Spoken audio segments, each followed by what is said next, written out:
Absolutely. It's been intense. There's a lot more emphasis on shipping. It was growing already, but people are really seeing the need. So I am going to turn over the controls to Sharon in just 1 second. Just briefly, I'll introduce the Enterprise Center and how the province of Ontario is involved. So the Enterprise Center is part of the City of St. Catharines, and we're part of a network of 47 offices that receive some funding from the province. And we deliver programming like this. Normally we do it in person in our office. Right now we're adapting, we're using Zoom to do some webinars, and we're inviting people in the community who are willing to volunteer their time and expertise like Sharon. So that's how we all came together today. Sharon, I'll invite you to try to share your screen and take it over from there. Let me just make sure there's nothing like bad open. Right? That's our numbers are right there, and it's like, I'm so sorry. Yeah, I'm always like, which of my emails is open behind the scenes right now? So, that's, yeah. Just gonna make sure. Totally. So we're good. Okay, so I'm gonna share screen. This did not, funny enough, I was on a Google Hangout call yesterday, and it just would not let me share my screen. Can you see it? Mission accomplished. Yay! Okay, I've made it so much further than yesterday. Yeah, like we were saying, the tech person is expected to know everything, just like. Oh, 100%. Right? If you need anything handled, I got you. I don't got you. I'm going to mute myself and okay. let you take it away. I'll interject if I have a question or if I see a question from our live studio audience, and we'll go from there. So thanks again, Sharon. Oh, you're so welcome. So as Rob so kindly introduced me, I'm Sharon Reeds, the co-founder and CEO of Intuitive Shipping. So we're a software company that helps online merchants to control what their customers pay for shipping at checkout. And our motto is that if you can control your shipping, you can control your success. So this presentation goes through a lot, but it's also very high level. So the thing with shipping is you'll see in a few slides that really there's a few variables that everything that you do will depend on, and you need to make sure that you're not kind of copycatting other people. So it's very realistic that everyone watching right now will have a completely different way that they actually structure their shipping. And also, if there's any questions I may not answer throughout, they will likely be coming up in the presentation. So if there's any I ignore, I'm sorry, not sorry. So welcome to Shipping 101. So today what you're going to learn are the 3 stages of e-commerce shipping, the variables that you need to consider, how to price your shipping, and how to pick your pack, and then how to go the extra mile.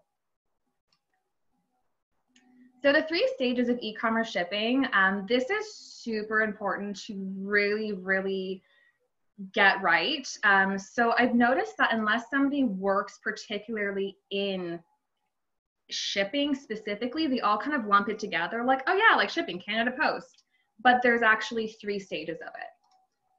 So we actually have the calculation, the customer cost, and then the merchant cost. And these are all 3 completely separate entities and stages, and they also require different tools for each job.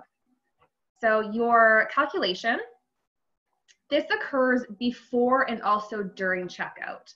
So it's also the last shipping step to implement in your store. So even though it's technically the first stage of your customer shipping journey, it would be one of the last steps of your shipping journey while setting up your whole process.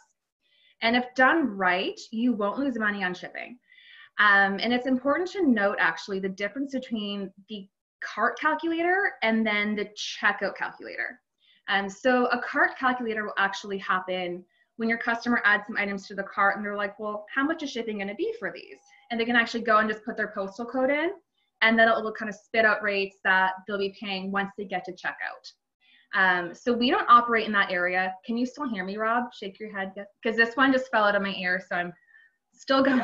Just fine. Okay, excellent. So the calculators, they're going to operate completely differently than where we operate even. And they're great for giving your customers the idea of what to expect without actually having to put their information and their email in. And it also lets you know that if someone hits your cart calculator and you have a lot of abandonment there, you know there's an issue with your shipping price.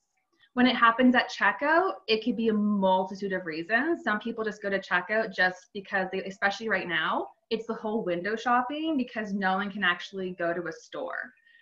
So it's kind of interesting how that can really impact your sales. Your customer cost, this occurs during checkout. If your calculations are done correctly in your first stage, the correct shipping cost will be charged here. And they should also provide as much detail as possible for your actual customers coming in. The more context and information you can provide, the better. So this could be something as simple as having, if you hand make your item, which I know a lot of Niagara merchants do, you can have a quick note saying, oh, please give us 4 days to hand make your order just for you. So you're identifying there's going to be a bit of a delay for you to actually fulfill an order, but the customer has the contacts and they're like, oh my God, it's just for me. And they feel very special about it. So it's a lot easier to kind of sell the shipping delay when it's actually handmade. And then the merchant cost, this actually occurs after checkout. And if you're doing any more than about, I would say 20 orders a day, you want to look into fulfillment software such as ShipStation. A lot of platforms, e-commerce platforms, they do include the actual fulfillment portion in there. It just depends on really what your core shipping needs are. And you want to strive to at least break even here. And we like to think of shipping as a profit center. So many people tend to just lose money on it. They don't invest into it. And they're like, okay, I don't really understand this, but I have to ship. So I'm just going to charge this and hope it works. And Rob, I can't see questions. Have there been any questions? Not yet. You're doing good. So yeah, I'll be sure to prompt you if I see some come through. Thanks so much. And as you get to a natural point to transition, feel free to ask. Maybe I'm trying to. Let me just see if I can get the Zoom window up with the question thing. Just give me 1 sec. I'm so sorry, everybody. No, you just tech. You just want to make sure it's strange when you're talking without that feedback, right? So yeah, and that's what. So just Rob, just alert me, please, because I cannot seem to get it up. 100%. Yeah, 100%. That's why I'm here. Awesome. Also, because you're great. That's another reason. Well, and to show off my lovely hair. So. Everyone's looking great right now, I swear. And then I just wanted to put this slide here just to reiterate how important it is to really understand these 3 sections. And we will also be sending out this slide deck after the presentation so that if you want to kind of brush up on it or there's a section you're like, I want to kind of go over that again, you'll have access to this. So the variables that will guide the way. So one thing that I really love about shipping is that there really isn't a lot of choice. It's not the whole choose your own adventure.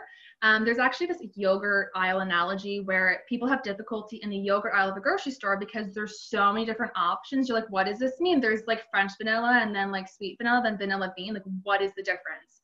So by having a lot of these areas really out of your control, you're able to make better decisions and be more strategic with them because you're really guided along the way for these. And the only things really within your control are going to be your ship from location and then what's being shipped.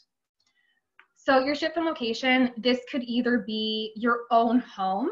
I know a lot of people do self-fulfill, and this could be literally your own house. This could be a warehouse. This could be even a third party who fulfills orders from you. And the shipping location, the ship from location will impact a lot of your shipping cost because then it goes to your customer's location. And your customer's location is pretty much what is going to drive the highest cost for it. It's the biggest impact on cost. Because if you think about it, if you're driving just down the street, it doesn't cost you a lot of money in gas. But if you're driving to like British Columbia, that's a lot more costly, whether via a plane ticket or even just gas and driving. So your customer's location plays a large part in how much shipping will be, like how much it will cost. What's being shipped, this is the other area that's within your control. I mean, if you decide to ship bowling balls, you're going to realize very quickly that it's a very bad idea because they're so gigantic and heavy to ship. and people will just go to someone more local to them just to really not spend a ridiculous amount to ship them. But if you're shipping bars of soap, it's going to be cheaper shipping. It's going to be faster as well, typically. So what's being shipped is well within your control. But once you actually add those items into your catalog for your store, it's within your customer's control what they actually want to pick from that. And that decision will influence how much shipping costs. And same with your packing materials. These will have a large impact as well. Not only for the actual cost to acquire the materials, but also to actually ship your parcel away. So an envelope will actually be cheaper financially for you to actually purchase because envelopes are smaller, they're very easy to produce, where a box, especially the larger it gets, it's going to cost more money. And because boxes are naturally going to be larger than an envelope, it's going to cost you more to ship, especially the larger the box gets, because it takes up more space in your shipping carrier's truck or car, whatever they're using to actually move your parcels. And your handling cost is also, it's something that you might not be thinking about right now, especially if you're self-fulfilling, which there's no problem with not charging for it right now to kind of get yourself off the ground. But make sure you're actually seeing how long it takes you from start to finish. So this goes from when you're actually going and taking the items and putting them in the box and packaging it up, printing the label and everything like that. That is a time-based process, and time is money. And if you plan on scaling your business, which I really hope you guys do, you'll want to hire probably people in the warehouse relatively quickly, because much like I hate bookkeeping, so we don't do it ourselves because, like, it's no offense to anyone who loves it. Numbers are not fun for me. So we kind of shoved that off as soon as we could have. So just plan for that cost, because it should not be coming out of your pocket. It should be coming out of your customer's pocket at the very end of the day. Shipping should always be a profit center. So it's a good point on point 5 here is the handling cost. I only thought of it as my Canada Post or UPS or FedEx cost, but that time of packaging thing, right. And that's the thing. I'm actually going to go into that a bit deeper too later on about the whole time is money thing, because it's something that I think a lot of people, especially with the whole pandemic, they're not really thinking about it. They're really just trying to make sales without thinking of the repercussion of just offering free shipping no matter what. Gotcha. Okay, I look forward to that. Yeah, me too. Okay, we're doing good so far. No questions just yet.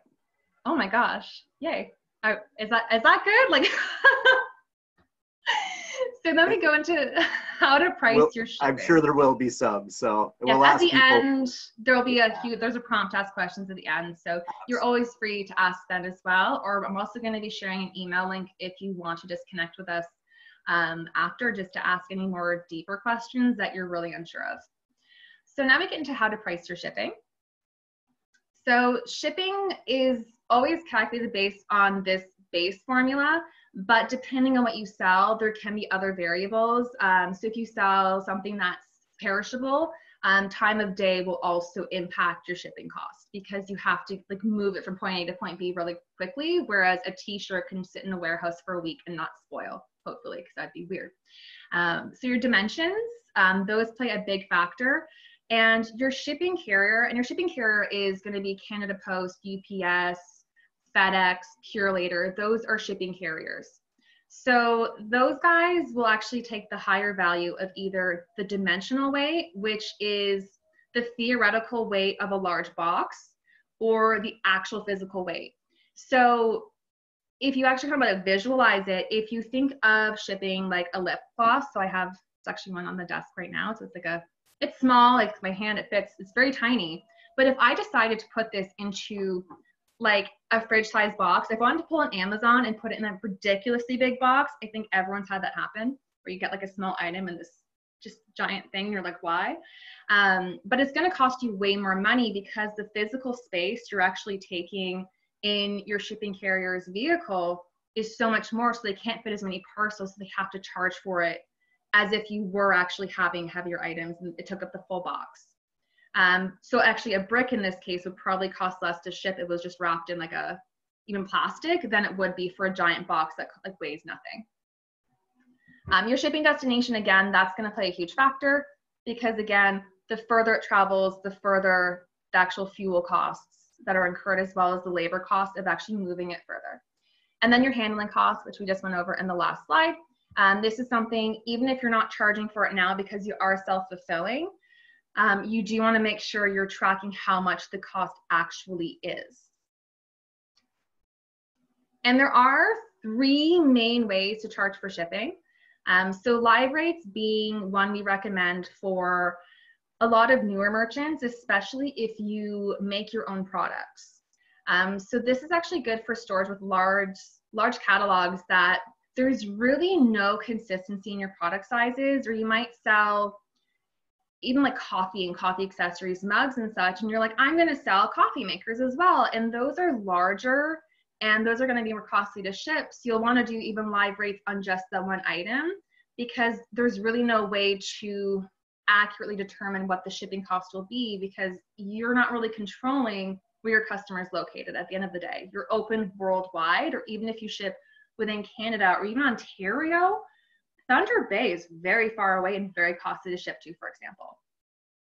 And for small makers especially, I know there's a lot of them in Niagara, there's a lot of them in a lot of places, which I love, but you should never, ever, ever lose money on shipping for this. So if you're spending your own time and you're using your unique skills to actually produce a beautiful item, you shouldn't spend like 3 hours making it and then go to ship it and realize you charged way too little for shipping and now you're out $20 and either you have not even broken even or you've lost a ton of money, because that's just, it's heartbreaking for me because my parents are actually, they're small makers. So I never want that to happen to anybody. The great thing about live rates is that it's transparent. It's also fair for the merchant and the buyer because your buyer is paying the shipping costs that you're going to be charged when you actually go to ship it.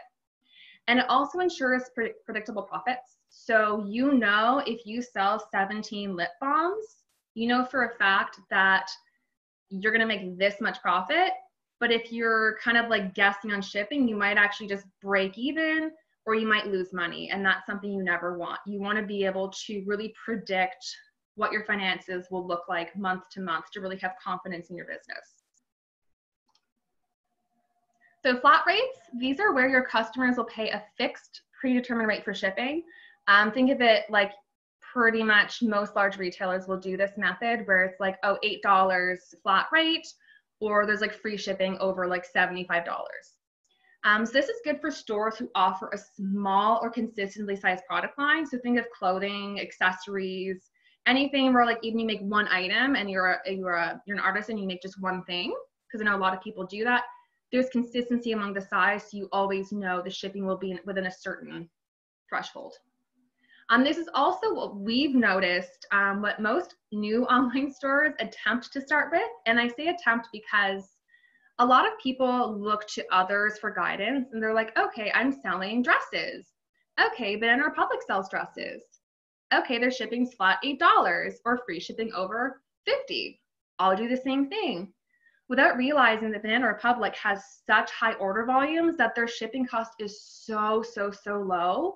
And especially if you're just starting out, you do not have those volume discounts.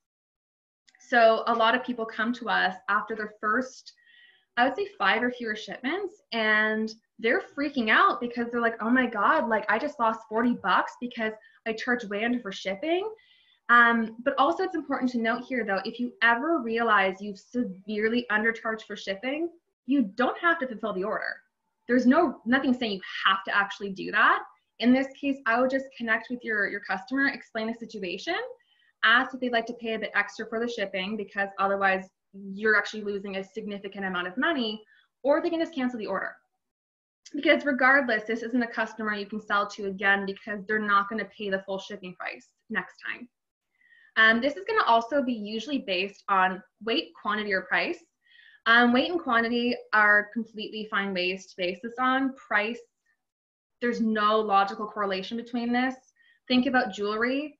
If you have like a gold necklace and you're going to charge a lot of money for shipping because it's a $500 necklace, there's no correlation between the price and the actual shipping because it's the weight of the product that they really care about. And in this case, it's going to sometimes favor the merchant and sometimes favor the buyer. The idea behind flat rate shipping is that you're going to want to average it out. So you'll be losing some for some customers, but also gaining some shipping costs from others. And at the end of the day, it should always just kind of even itself out. This also offers more control than a free shipping option, because you can pad some of your product price into your product prices, but also your shipping price into product prices, and also charge for shipping at checkout to make up that difference. And free shipping, I think this is everyone as a consumer, I love free shipping, but there's no such thing as free shipping. So you're actually paying for shipping without knowing you've done it. The only example I can think of that doesn't do this is Amazon, where they lose about $7 billion in shipping in a year. And I don't think anyone listening has that much money to lose. If you do, like, we should hang out when this pandemic's over, because that'd be amazing. So your customers will pay for shipping without knowing they have. This, again, much like flat rate shipping, is good for stores who offer a small or consistently sized product line, because you have more predictability in your shipping costs, and there's really a high threshold and a low threshold for your shipping. However, free shipping can actually destroy your units per transaction if there's no minimum spend defined. So if you don't have the, free shipping over $40, you're going to actually make it so customers have no reason to buy any more than one item. And the idea usually is to use your time effectively and to sell as much as possible per order. This is also unfair to the buyer if no minimum spend is required, because you're actually offsetting your shipping costs into your products. So for every extra product I order, I'm paying for shipping for every single one. So keep that in mind the next time you actually shop somewhere that always offers free shipping, is that for every extra product, you're paying for shipping again and again and again. And this should also be phrased as shipping included. I'm not a lawyer, but we've heard of, well, the disclaimer, I'm like, nope. But we've heard of some merchants who have received notices to actually phrase it as shipping included, because it's not free shipping if you're actually charging for it just on a different line item. And this is how you're going to determine your shipping price if you're trying to do your flat rates or doing your free shipping.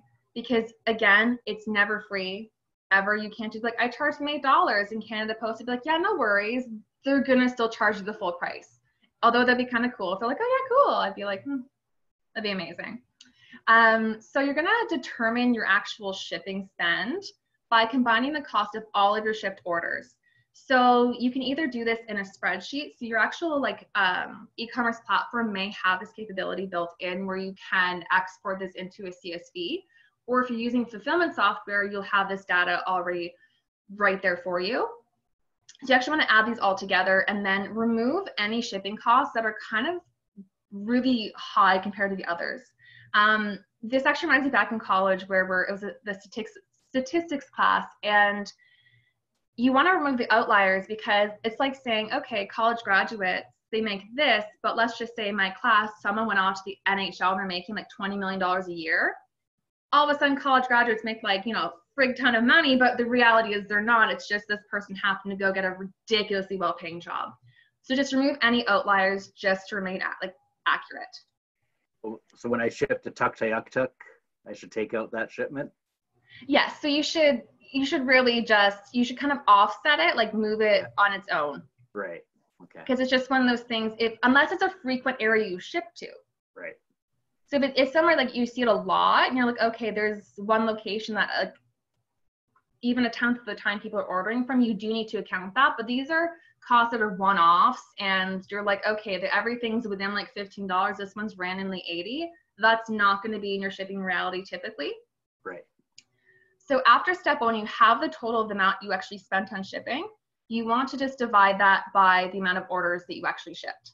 So it's just finding the average. It's like, I think simple math, I hope. But it gives you your average shipping cost. And then you take your average shipping cost and, again, consider removing the outliers for more accuracy. And then to actually account for those outliers, as well as any kind of weird places people might be living, you can always add $1 or $2 to your average shipping cost just to account for any of those edge cases. And it almost kind of goes into a piggy bank in a sense. You don't want to use this money as profit. You want to use this money almost your rainy day fund for that off chance someone lives in some weird offshoot place. And this is also going to take some trial and error to determine the actual amount to charge for shipping at checkout. So we actually met a merchant at our first Shopify meetup, and he sells meat marinade. And it just comes in like a glass bottle, like a typical glass bottle. And through his research, he identified he should be charging no more than $8. But his problem was that it costs $13 to ship this bottle of marinade. And most people have a huge issue with paying more for shipping than the actual thing they're actually going to get. So in this case, we recommended to actually take the $5 difference and move that into his product cost and then reduce his shipping cost.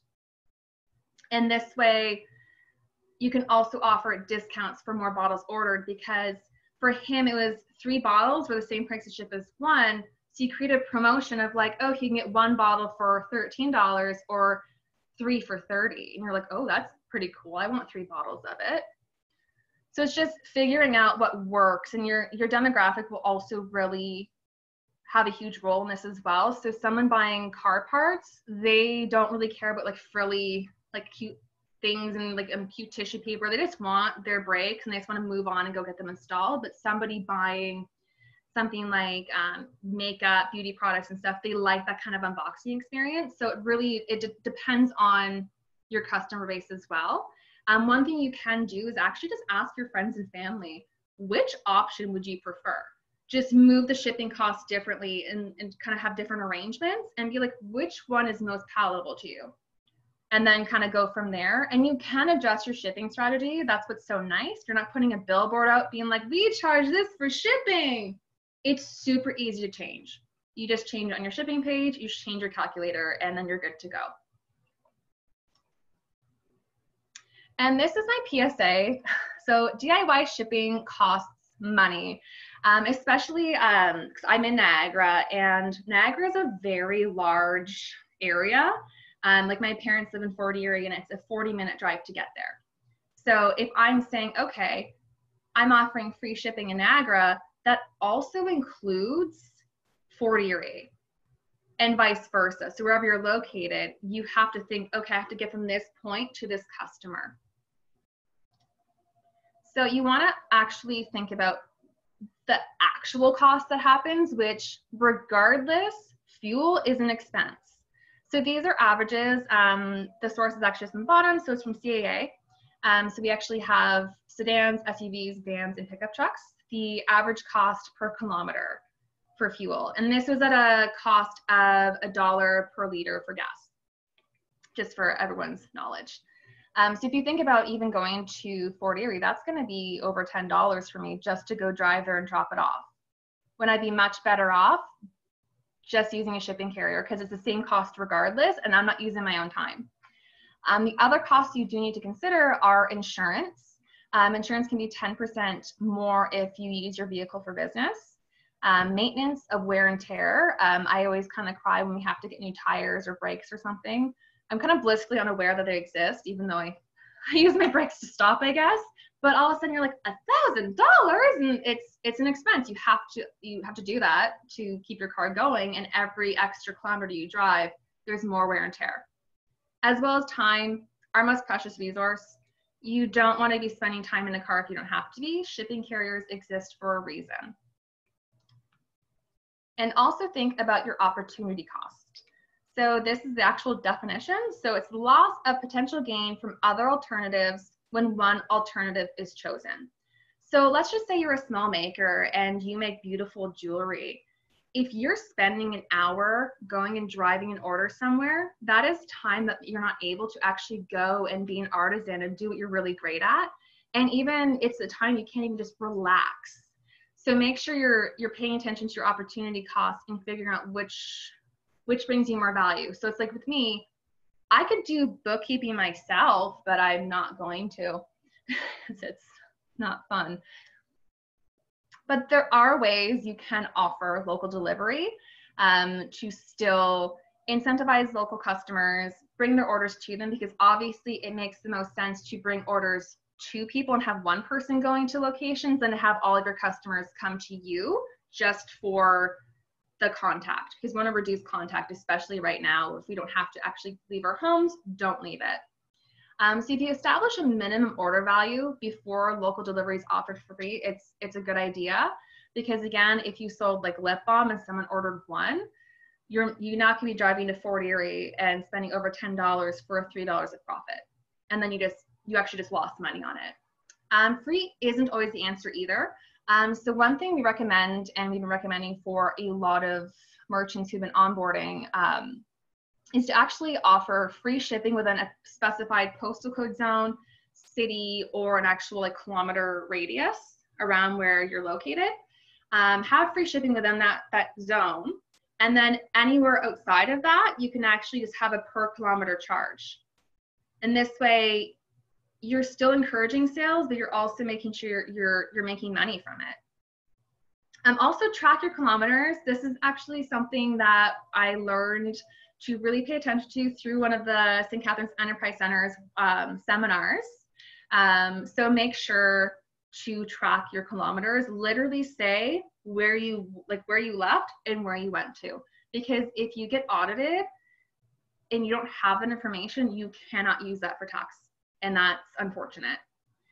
Also, you can offer contactless curbside pickup. So it's not ideal. We prefer for people to not be leaving their homes and coming to you. So again, it's having one person deliver to 100 people as opposed to 100 people driving to one location. It's worse for the environment and worse for also the contact of COVID. So how to pick your pack. So this is, again, something that will be determined based on the variables of what you're shipping and where it's going to. So if you're offering even local delivery, you don't have to package it up in a box, because the box costs you more money. And also, like, I don't need a box if something's just coming from down the street. So you can use like a cute little gift bag. Think of those craft paper bags, and so put a sticker on it, you're good. So you can pick your pack, but it also picks you. It's kind of like a dog that just like, oh, hey, I want you. And then it's your dog now. So envelopes, that was such a weird analogy. But I've heard it happens. Anything with dogs in it is good with me. So. I know. To be fair, you and your wife do own a dog pet store, so you might be biased. The benefits of envelopes, though, they offer predictable and low shipping costs. I think it's Canada Post actually has a thing where if it fits, it ships. So if it fits within, some people also call it the dreaded mail slot or the slot of death, because if it doesn't fit, they're like, no, your shipping cost just went up.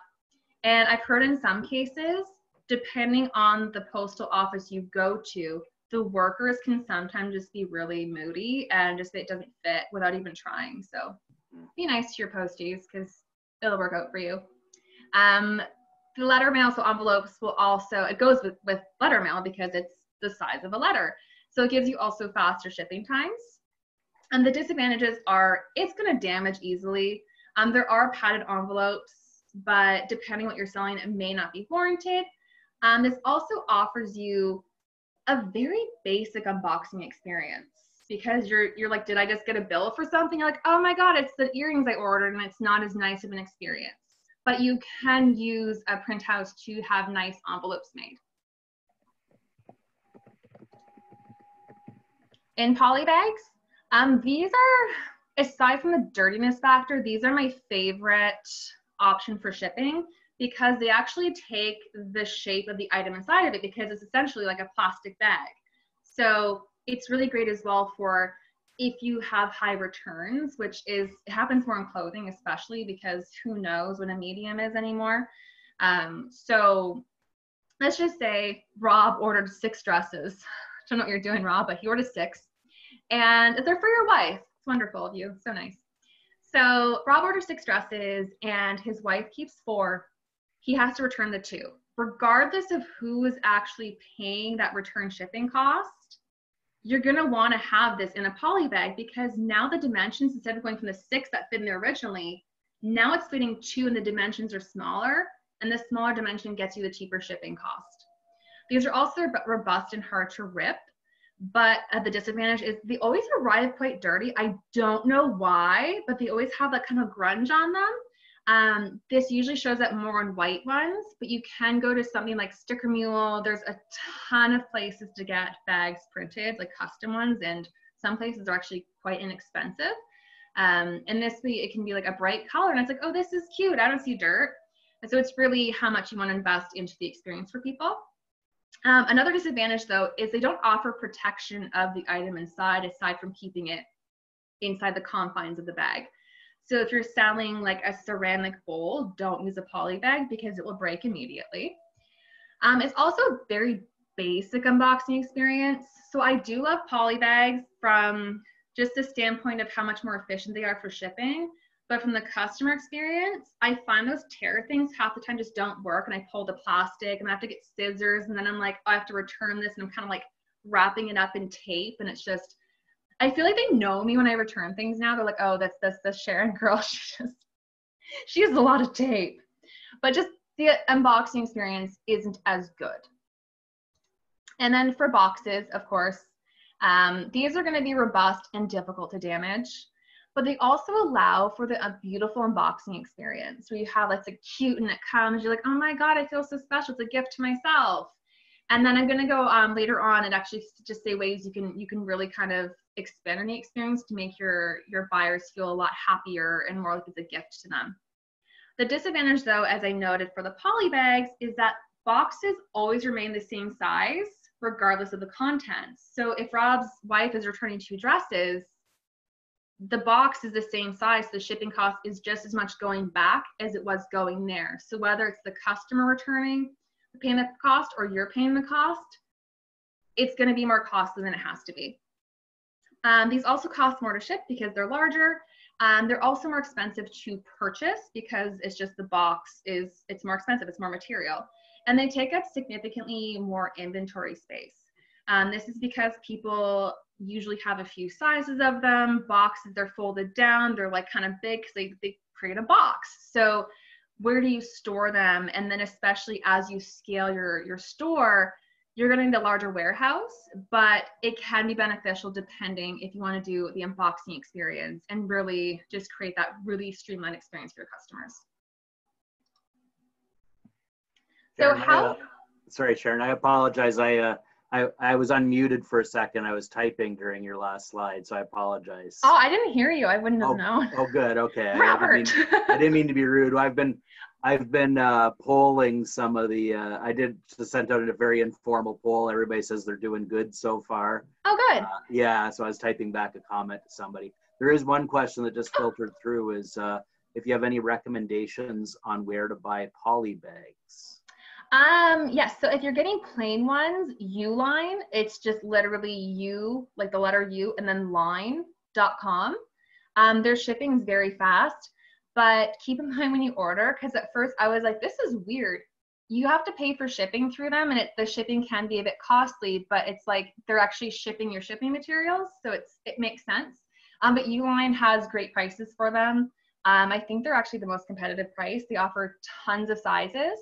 And when you're ordering boxes, make sure they're as close to the dimensions of what you ship as possible. Okay. Were you gonna say something else? Good, you're good.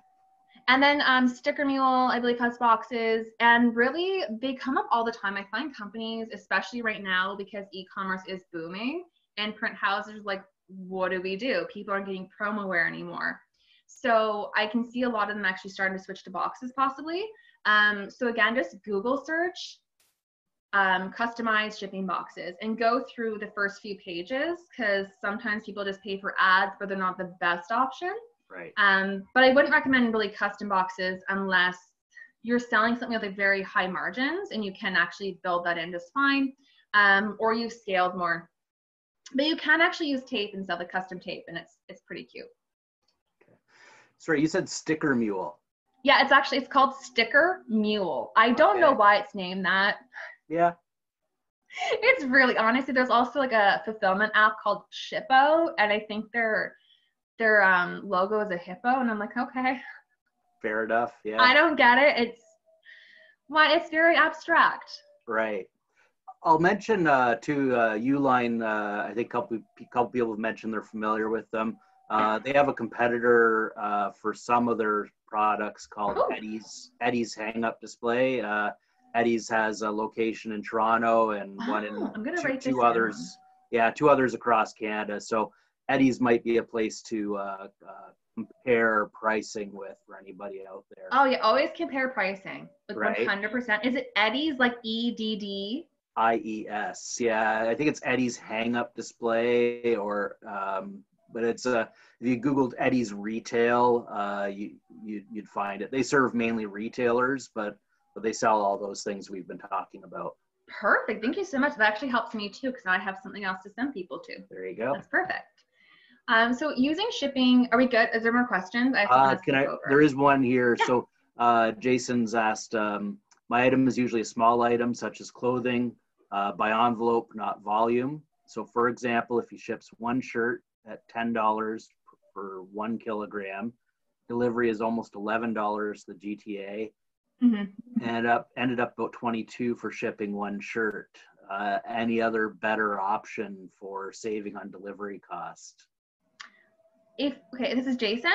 Yes. I love how I don't see a list of it. This is Jason. Jason, if you want to actually shoot us an email at the end for this type of question, if we have more context about who you're shipping with, the size of your item and stuff, it's going to help me to give you a much better answer. So at the end, you'll see an email.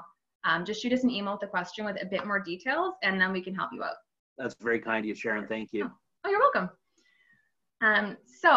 Shipping as a sales tool. So shipping is an area that most of your buyers will actually pay attention to, because people want to know, how much is shipping? How long does it take to get me? To me, not get me. How long does it take to understand me as a person? I'm so sorry, people. But if you think about it, most people think of the sales funnel like, okay, I'm getting my customers, come to my site, come buy. Oh, you like this dress? Check it out. Oh, yeah, we're having a sale on it. Oh my God, there's 5 left, buy one. And the person's like, okay, I bought this dress, and they're in the checkout. And then they're just have a basic experience like, okay, I'm paying for shipping. And then, oh, I got my order. It's a generic order confirmation email. And then they might get a shipment information like email, and then it's on my doorstep. There's this huge gap in between there that really you can take advantage of, especially because right now, virtually every single retailer is online.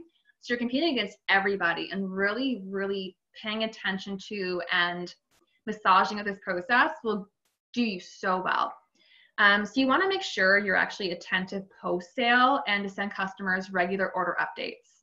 So you want your delivery ASAP, because you're going from an experience where you're like, okay, I want to order this shirt, to the moment I have given you my money, I'm like, where's my shirt?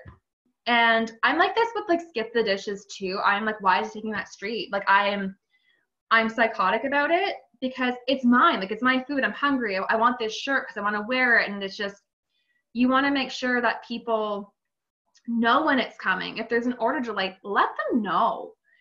I actually had one experience, and I forget who it was, but I loved it because I want to know where my stuff is. And they sent an email being like, oh, we received your order in for confirmation. Yay. And then I'm like, oh, cool. And they sent an email being like, oh, hey, we actually just shipped your order.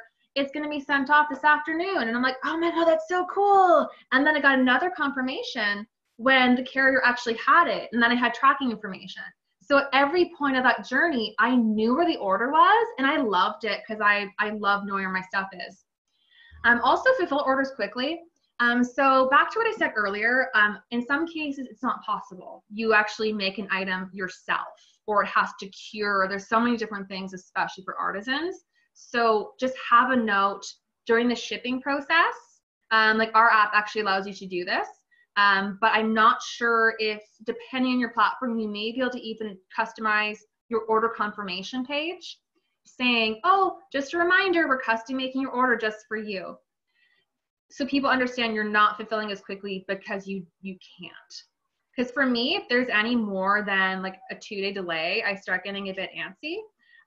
Especially right now, keep in mind, you're competing against every other store that your customers are ordering from. So if I made 5 online orders today and 3 of those shipped out by tomorrow morning, the next one ships out tomorrow afternoon, and the other one is like on Tuesday of next week, I'm like, whoa. So they're actually held to a standard they're not even aware of, because some people can fulfill very quickly. So showing shipping notes at checkout, setting expectations. Another great example of setting this expectation is if you fulfill some items yourself, but use like a print on demand supplier, you're gonna have the order coming in 2 separate shipments. I remember a time where I wasn't aware this was a thing yet, and I ordered some stuff and there was 1 item missing, and I feel like everyone's like, is she okay? Like, I got pretty angry because I'm like, where is it? Where's this one thing? And then it turns out that it was just coming from a different store. They're out of stock in their warehouse and it's actually shipping from a store. Had they given me that context at checkout, I would have been happy. I'd have been like, okay, that makes sense. I'm just waiting for the other one. So just make sure to really streamline that process and really set those expectations for whatever may be out of the ordinary, or even for things within the ordinary. Also adding thank you notes. This is so great for small makers because people just love supporting you. Like, I love it. So many people just love it, and they get that note and it's like, oh my God, it's so cool. Throwing candy, not anything that will melt or something, because that's just not a good idea. Coupons. I love when I get a coupon exclusively because I actually made an order and it doesn't just come via email. I'm like, ooh, I feel so special. Even put in cheerful jokes. Right now, people who have never experienced mental issues are actually going through them because of the pandemic. So just put a cheerful joke in there. Just a silly one, nothing bad, just like put something funny, and just to make somebody's day. And even like hair ties, like, oh my God, I lose them all the time. Throwing stuff like that. Or let's say you actually are really attentive to your customers, you have more of a relationship with them, and you know one of them is home with their 2 kids. And you're like, oh my God, like poor Mary, she's probably so stressed right now. What can I do to make her day? Get some like dollar store coloring books, pop 2 in there and be like, I hope you enjoy your half hour alone. That person will order from you forever and ever, because they're gonna be like, oh my God, they actually gave me the gift of half an hour away from my children. So stuff like that is so, so, so good. And it's stuff that, again, most people don't think of, but it really, really sets you apart. And also back to like psychotic Sharon, always opt for tracking. I feel like everyone, I think there was actually a statistic, it was on average people check 7 times for their like where their order is. And it's so silly. I'll know it's in Columbus, Ohio at 3 p.m. but I'm still checking at 6 p.m. to be like, where is it now? Is it in Canada? It's not in Canada, but I still want to know because it's my item. And as well, keep in mind that if you think about e-commerce and the actual full kind of journey of it, you're moving from a digital experience, because online, I have no idea what this fabric feels like. Does it have a funky dye smell? Like, what is the actual texture of the fabric? How does it flow? I have no idea until it's actually in my hands. So you're moving from a fully online experience through to an actual physical experience. So just making sure to bridge that gap, and that's the whole shipping section, is that bridge, and just making sure you really, really tighten it and charge the right price and make sure you're fulfilling quickly. Just making sure you can do whatever you can to make your customers come back and make them happy. It's just something that, like, we're super passionate about shipping. We've been in this industry for nearly a decade now, which is kind of insane to me. We were in it back when everyone's like, what's online shopping? I'd never do that. And something that's super interesting is by 2025, the logistics, and logistics is the actual shipping industry, so supply chains is moving stuff from point A to point B. It was expected to double in size, so from like 13 billion to like 25 billion, just due to e-commerce growth. So this was already going to be happening. This is a study that was done last year. This is already expected to happen. The pandemic has actually really rapidly expedited this. And one thing is, Lex, I think this is actually the last slide before questions. Yes, it is. One thing that I really want people to identify right now is that you're actually have your best chance at beating Amazon right now, because they're taking like up to a month to fulfill like generic non-essential items. This gives you guys the opportunity to actually get these items and fulfill them quickly and get them to people and make people love your brand. So there's never actually been a better opportunity to be an online store. So just really take it to, like, just use it to your advantage. Ask your customers how they feel about things. Always ask them, make them happy. And also you can follow us on social media, by the way, because we're going to start posting way more, don't worry. There's not a lot on there right now. Those are some excellent points, and I'm actually seeing some really thoughtful questions. Oh, awesome! Okay. Yeah. So I'm tempted to try to just bring the person on live, but I think I'll stick to the original plan and just read them to you if that's okay. So the first question is, I don't know if you see them, but currently are there any small companies in Niagara region specializing in packaging, labeling, and shipping on behalf of small crafters? I am not aware of this yet. Joel, are you aware of any? Sorry, my co-founder's like over He there. raised his hand, yeah. So he's not aware of any either, but what's funny, I love this question so much because as I'm driving around, because I'm still going for drives just to like not be in this weird cocoon. So I'm just like, I'm safe in my car. Right. And I keep driving like, oh my God, all this is affected. Look at, oh my God, this is affected. That would be such a smart thing. And I really hope that someone or some people kind of group and band together to do this, because it would be so smart. All you really need is even some, like basically a room, doesn't have to be cute, and then just have like a few vans. Like, oh my God, it'd be so great. If anyone finds out about one, please let me know, because I want to know too. Right. Yeah, I feel like it is a really good opportunity for somebody to offer packaging and labeling and shipping on behalf of collectively for a group of small crafters. I think it'd be so smart. Right. Like, oh my goodness, can you imagine? Right. I can't think of one either. A second question is if you can comment or provide any tips on shipping USA bound items. Yes. So right now, I'm going to start by saying there are some delays, but they're not as long, depending where you are in the border, because the border is quite long. But I think the shipping tip is probably more cost wise. So something that my dad actually was doing before the pandemic happened, because he's in Fort Erie. So he would actually, because he's 5 minutes from the border, he would just drive over and ship them from USPS. So you'd make sure he has a lot of orders first, and then just literally drive them over the border and ship them there. But if you're closer to the Hamilton kind of area, there's a service called Chit Chats Express. Again, another really weird name that has no context to what they do. I don't know why they named them. But they'll actually, you go and you bring your parcels to them, and then they actually will take them over the border for you and ship them from USPS. So your shipping costs are so much cheaper, and they're also much faster, because it's usually customs that holds everything up, because even if you don't have to pay duty, it still gets held up in that truck. Right. I hadn't heard of them before, so I worked in Hamilton for a period of time. Oh, really? Great well, advice. I think they're from Toronto, but they've been expanding down. And then they're also across kind of the border cities. Sure. I love how Canada goes like this, apparently. And then a question here is if there's any comments or tips about insurance on shipping goods and packages. So it depends on the value of your item.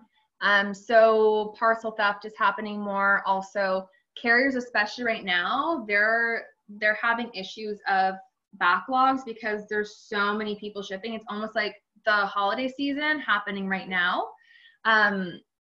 So if you sell anything that is a higher value, I would even say higher than like $30, I would just always have insurance into that shipping price. I wouldn't even give your customers the option, really. I would just do it, because I see horror stories all the time, every day. I see at least 2 of them where customers will be like, oh, my order never arrived. And the merchant's like, well, what do I do? Like, Right. what do I do here? Because now you have somebody, do you believe them? You have a total stranger. They could be doing package theft just by themselves. Like, you have no idea. And then if you don't pay for the insurance for it, then you're out of luck. And it's up to you. Do you want to take a horrible, horrible review and this person bashing you everywhere online? Or do you now lose money because they're not going to pay the shipping costs again? I promise you that. They're going to be so against that. They're not going to pay for the product again. They want that product again for free. And now what do? You get horrible reviews or you lose money to fulfill it. And this happens a lot, more than a lot of people actually think. But I would definitely, you can also actually look into using insurance through a source outside of your carrier. In some cases that is possible. Also, do you offer customer as an option or automatically include? The actual, your shipping carrier will, they determine what the insurance cost is. So depending on who you go with, it's gonna vary.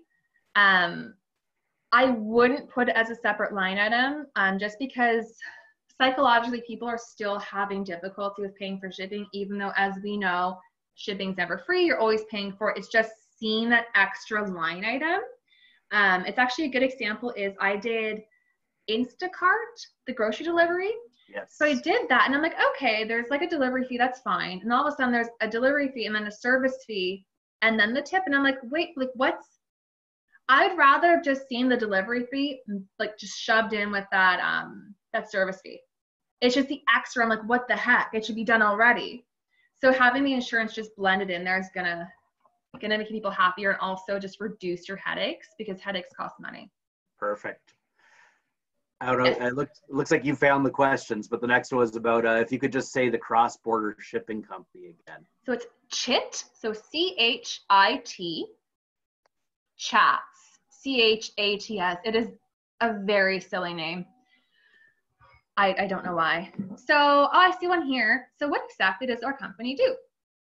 What we do is we work with Shopify right now, although we are moving to different platforms as well to service more merchants, just so everyone can control their costs, because we're kind of one of the only people doing what we're doing. So with our platform, you can actually create what your fulfillment process looks like, but in the actual app. So if you think back to the slide with the calculation, the customer cost, and the merchant cost, we're in the middle. So we're the customer cost. So we actually do a calculation, but that calculation is what's shown to the customer and gives them the selection they actually choose at checkout. So we ensure that whatever your actual cost to fulfill is going to be, you can match it. You can also add rules in, like postcode zones, location, rules. If it's like, you know what, if they order more than 6 of these, the order ships free because I make so much money on these. Carter's, the children's store, what they do is they actually, they always do it, like, I think this time of year, it might be happening right now, but they'll actually use swimwear because it's such high volume. Like, the margin on it's ridiculous. Like a baby swimsuit something like $35, and I'm like, seriously, it's so tiny. Especially for newborns, you're like, this makes no sense. But they have the promotion, if you order any children's swimwear, your order ships free. And most people, especially because you're going into a new season, you're like, well, I'm going to be ordering little Tommy some more shorts. So it actually is a really great way to increase sales. But really, we just help you to control your costs, to really just use shipping as a marketing tool and to control your customer shipping journey. Great. Hey, a couple comments have come through. One is a suggestion from Adrienne, who works in the office with me. Well, who? Sorry. Yeah, once upon a time we worked together in the office. Haven't seen each other in 5 or 6 weeks now, but Adrienne is somebody many people on the call are familiar with, and I'll quickly say thank you to Adrienne for everything you've done to put these. Love you, Adrienne. Right. Adrienne commented on Prima Wrap in Niagara.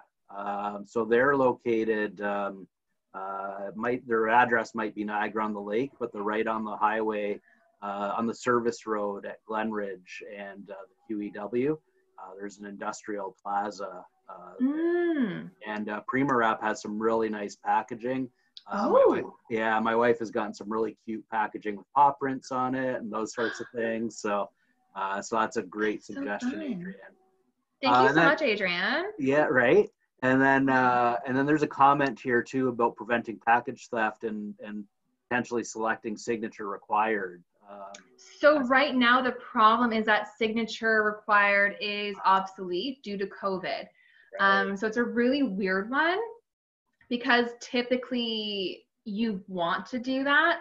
But then the problem is, like, for me, I get really peeved when there's the signature required because I typically am not home. Like right now I am, obviously, but typically I'm at home. I'm at the office. So if something that's like lower value, but they still have signature required comes in and I have to then go to the post office, and God help me if it's UPS or Pure Leader's like in Niagara-on-the-Lake and that weird, and you're like, why am I going all the way here? So I would do it on higher volume items or higher value, sorry. And then also potentially if you're shipping to an area where you can kind of identify it within your own notes of, okay, whenever we ship to Thorold, I love Thorold. I'm so sorry I'm picking on Thorold. This is so mean. But like every time I ship to Thorold, there's package theft. So you can actually make sure that there's always a signature required, but signature required also has an extra cost.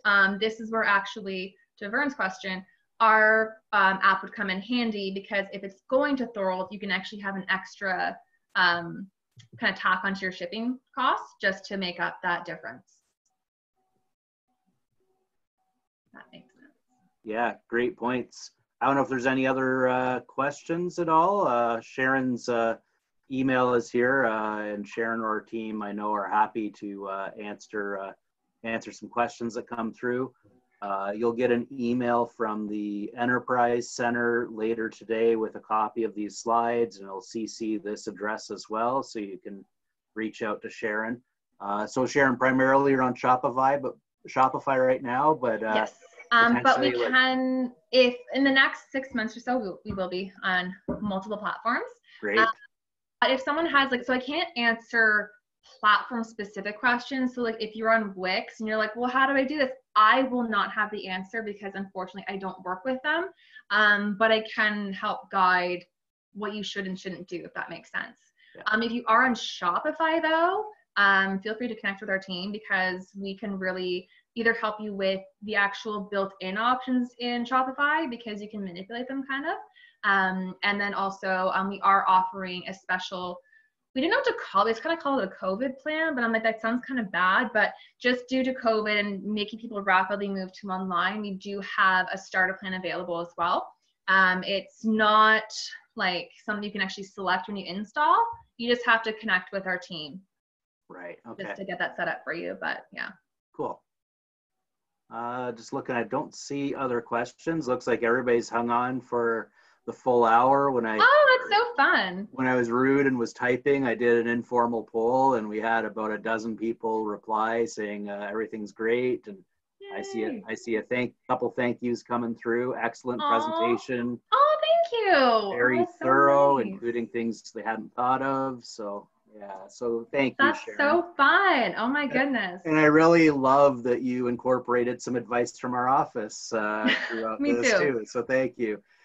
Together we're all better, right? Like we can all learn from each other. And absolutely. Now more than ever here in Niagara, we need to pull together and support each other as much as possible. So yeah, a lot of thank yous coming through. So if someone can find, like, honestly, if someone like establishes it, I don't care if it's 2 months from now, but they're like, oh my God, there's actually this like local thing for like packing things and stuff, please let me know, because that is like, if I had more time, I would do it because I'm like, it's so smart. Like, it's just e-commerce is going to be growing. So it's like, just do it. It's, yeah. Right. It's exciting. Absolutely. Okay. Well, I think our work here is done. This will be shared out. The slides will be shared out. We've recorded this as well, and we'll probably post it to the YouTube channel unless some. Yeah, unless there's some reason not to, but I think everything. Unless technology happens, right? Right, exactly. Oh my Lord. All right, so I'm going to hit end to the meeting now, and Awesome. Sharon, thanks again so much. Oh, you're so welcome. It was nice. Like I would say, meeting everybody. I wish we're actually supposed to do this in person. I think in May. It was supposed to be like an Correct. in-person one. But I'm so happy that you guys joined me today to talk about shipping, and I really hope that you guys learned some stuff that you guys can take to your business and really just succeed right now. Absolutely. Beautiful.